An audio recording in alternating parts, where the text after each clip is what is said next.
All right, I recently finished reading Longland. The name's too long. I'm just going to call it Longland. You get the idea. First things first, I read the manga, and I have to kind of clarify this because I realized that the anime kind of changes a lot here. This arc is like twice as long between 2 or 3 filler arcs, so the pacing is just dramatically different if you're watching it linearly.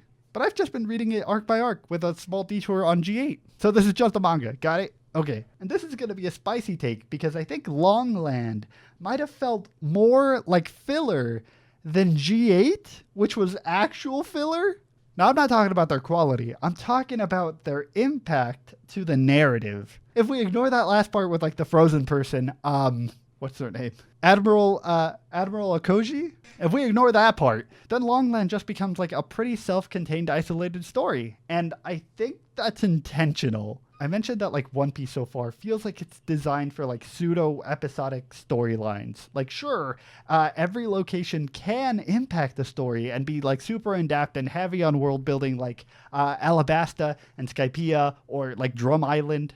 But sometimes the story is more of like a side adventure where it didn't necessarily need to happen, but it just kind of did, like Little Garden or Longland, where it's like a detour to the much bigger event. That's to say that I think Long Ring Longland is kind of like a palate cleanser. Like we had Alabasta and Skypiea, which were these like gigantic arcs that had a ton of depth and a ton of world building and such high stakes. And now it's just like, calm down. Let's bring this back down to earth and just have like a nice little refresher arc. And apart from the last couple of chapters, Longland is kind of like that. A lot of things just feel specifically designed for this arc, like the concept of like quote-unquote islands that are just a part of one bigger island, which gives us a reason to see the frozen person connect the island together later on in the story. It also takes advantage of like this empty landscape that's pretty much like a gimmick island. It's interesting, but not enough to sustain an entire chapter. So instead, it's used as a way to focus on the pirates instead of the island. Alright, so at the start of the arc, we just see like a broken down pirate crew after losing to the Foxy Pirates. And can I just say, I love the Foxy Pirates. They're just comprised of like other pirate crews. Like if they lose, they get scared or self-conscious. Some of them are like arrogant and think they're like worthy of being picked. And Foxy themselves is just not seen as a threat. They're kind of like buggy, but somehow even more clown-y, if that makes sense. Like the best way I can explain it is that they give me Bon Clay vibes. When they get like insulted or belittled, you can just see them like break down and they're just not confident in themselves, and their whole crew just comes over and they're like, hey, don't treat him that way. He's cool, I swear. And it also shows that like for as much as Foxy is comprised out of other pirate crews, they also care about their pirate crew. They like bump them up, and when they're about to like make a challenge, they set up a carnival and create this like big event where they sell popcorn and cotton candy.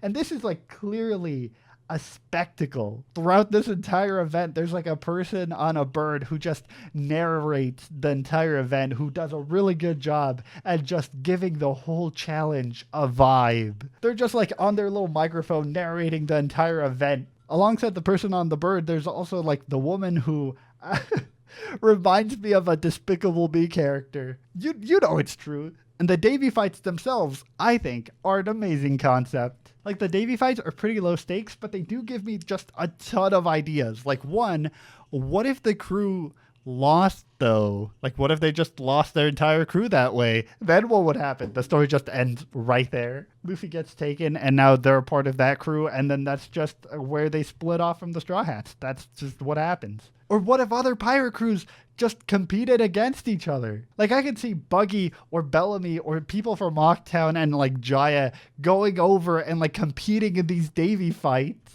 Because I think in One Piece, it's like pretty rare to see pirates that actually care about their crew. There are some of them. We have like Whitebeard, Luffy, Shanks, others, I'm sure.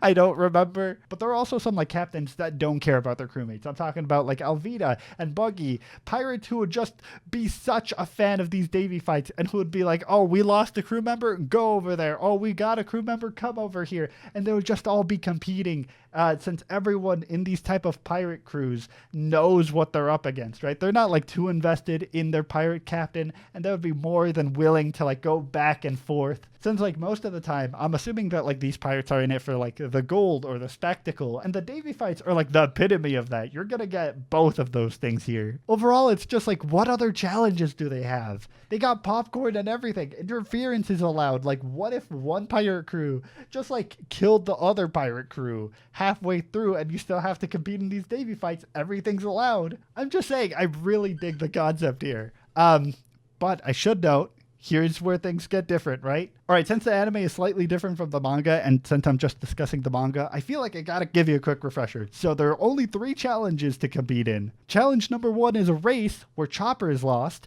Challenge number 2 is football or soccer, headball, where they get back Chopper.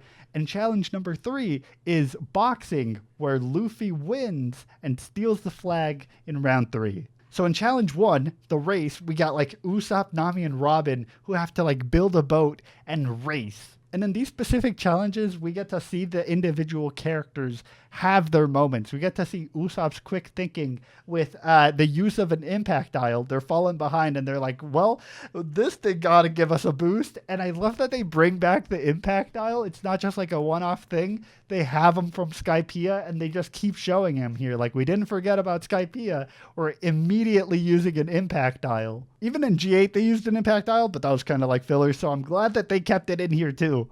They also like highlight Nami's quick thinking as she like understands the current with her navigational skills and is aware of how to traverse these weird currents that they keep getting stuck on. Because I think one of the things that this challenge is trying to do from a narrative standpoint is that it's trying to showcase the value in some of the more non-fighting oriented members of the crew. I'm talking about the characters who don't have like that one fight scene every single arc. This is for them. And to be fair, they almost win. If it wasn't for like the slow fruit, like as I mentioned, I think a lot of these things are specifically designed for this arc. And like the slow fruit is one of these things. If it wasn't for the slow fruit, they totally would have won. And it makes sense as Foxy would totally use this fruit to succeed in these games. They would just be so dominant in cheating here. And because of the slow fruit, Chopper is lost in the first round. And we see Chopper just break down. I felt bad. We see Chopper didn't actually want to compete in the beginning. We see Chopper like have a breakdown of like, wait, no, I didn't sign up for this. I didn't sign up to be a part of this crew. I signed up to be a part of your crew. You're just going to let that happen? And Zoro essentially says, like, suck it up, right? Zoro is like, you chose this by leaving Drum Island and becoming a pirate. You have chosen this path in a way. Did he really choose to get into the Foxy Pirate life? We're not really gonna... I don't know, Zoro. That's a little bit rude. I get why they said it, though, because Zoro is, of course, just, like, gonna get them back in the next game. But what if they lost, though? That's one of the things that I just can't stop thinking about. It's like, what if they got into this competition and they just lost 3 members of the crew? Like, what would they do? Would they challenge them again? Would they fight? Would they, like, steal their teammates back and run away? I don't think they would do that last part. Maybe this is what actually happened in the anime, is that they lost more crew members and they had to challenge them again. I don't know. I just think it would be very ironic if Zoro said like, oh, suck it up, we'll get you back. And then, you know, Zoro ends up going to the Foxy Pirates too. They would just like give each other intense, awkward eye contact while they're both with the Foxy Pirate. For challenge 2, they got headball, which is where like Zoro and Sanji both team up to put a ball in a hole. But this is when I realized maybe from G8, maybe this is like inspired from G8. I don't know. Because again, we get like a team-based challenge that helps to highlight character dynamics. Where G8 managed to highlight character dynamics between like Luffy and Sanji. Here we emphasize the character dynamics between like Sanji and Zoro, as before they even get into the game, they're already like fighting each other. They have like zero connection. They're just infinitely hating each other. Even in situations where like Sanji is in trouble and has to free themselves, they try not to rely on each other. I think Sanji says like, oh, I can't have Zoro save me. That would be embarrassing. And if And if Zoro were to like save Sanji, he would save him and just call him out on the fact that he couldn't do it by himself. It's great. And I think it's better, for me at least, when I just turn my brain off for this one. I have to pretend the stakes are kind of low, but I gotta pretend that the stakes are even lower because I always think about the people who are worried. I think about like Usopp and Nami and Chopper. At the start, Usopp knew this was a bad idea. They were like, please don't do this. It's a bad idea. It's a trap. Please just walk away. But Luffy didn't. And Usopp is scared that they're gonna get rid of him. Conversely, is that a real word? I don't know. Also, there we go. That's a word. Also, like Nami's like, I don't want to get traded off into the other crew. They're going to steal me. They're going to want to steal me. And we can see that she's also one of the people that doesn't think this game was a good idea. Meanwhile, Chopper, who's already stolen, is just breaking down sobbing, trying to keep themselves together because Zoro said so.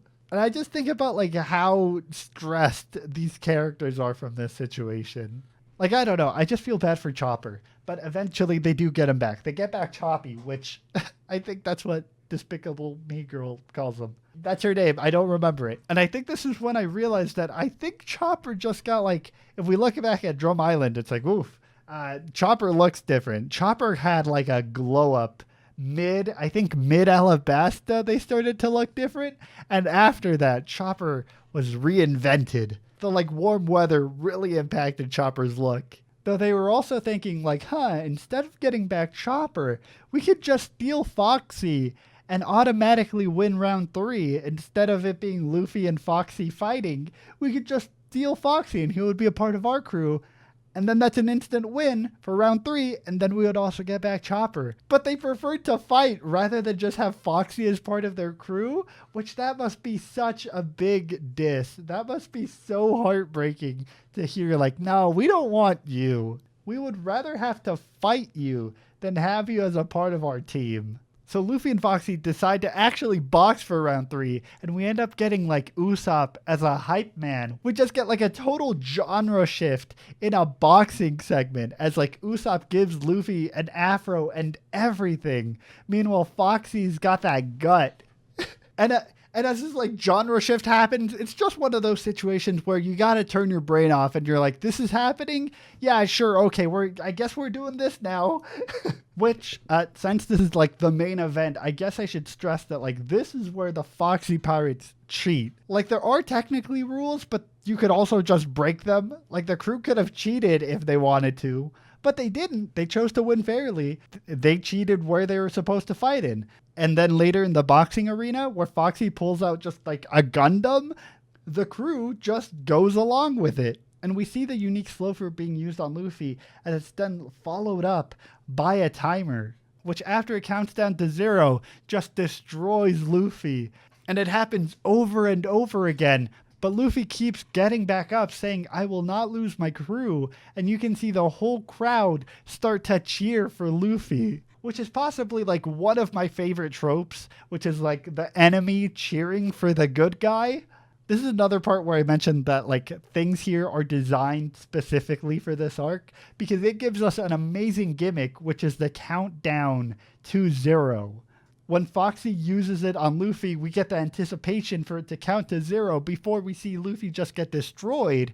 And then when Luffy finally is able to switch it up on Foxy and slow him down, as the Foxy Pirates just start counting down and we slowly see the Straw Hats just like understand what is about to happen as we start counting down to 0 and just see the ultimate payoff as Foxy goes down when we hit 0. It's a good one-off gimmick that works for an amazing payoff. And when Luffy wins, he doesn't take any of the crew members. He doesn't take a carpenter, which they actually need.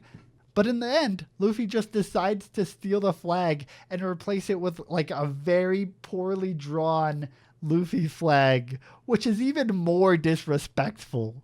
Like, you lost the game? That's pretty disrespectful. They didn't want any of your crew members? That's gotta hurt the ego a little bit. And then you get a poorly drawn flag, just like the cherry on top of disrespect.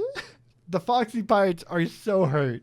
And really quick, I just want to mention like the Foxy pirate ship just impedes over the Going Merry. I love the design of the Foxy ship. The ship is like 5 times bigger than the Going Merry. The paws like grab on and hook to the sides of the island, just encapsulating the Going Merry kind of like their prey, which is more symbolically resonant as like the fox ship and the lamb ship. That's just poetic. I don't even know if that's intentional. I feel like the reason why Longland can't just be like non-canon is because it carries some relevancy here because it's comprised of 2 parts. We got the challenges and the islanders. Because by the end of the arc, we get introduced to Admiral Aokiji, who has the freezing fruit ability. We've already seen the threat that the sand ability can do to the Alabasta Desert, and in Skypiea, we have like the big threat of the Sky Islands, which is thunder, but Admiral Aokiji is one big threat to the entire ocean. Like, they can possibly freeze a ship dead in its tracks. They are freezing so much water that it allows someone to cross an island to get to the other side. They're just able to, like, freeze the crew and is just looking to confirm Robin's position. It's like, why? Are the other Marines going to take care of it? Are the Straw Hats not that big of a threat? Is he just that type of guy? I think the small section in part 2 is just designed to emphasize how much of an eye and how much they're aware of the crew, as well as how much power the people in the Navy, and more especially the admirals, have. Just the concept of someone with a freezing ability able to traverse water by freezing it, with them using a little bicycle, with them just like using a little bicycle. In retrospect, I think ice skates would have probably been better in that situation. But it's like, why are they here? Maybe it's because they have like big plans that they're waiting on. Because there's always just like a ton of bad guys who have just big plans. Who knows? Guess we'll find out in Water 7. You know, actually, this arc introduced a good point, which is that the Straw Hats are actually the bad guys, technically. At least to the Marine. Like, I think Luffy is like, it's like, no, don't go to him. He's a bad guy. It's like, but he's the Marines, though. You're the pirate. It's like, oh, you're right. Guess we are the bad guys. Huh.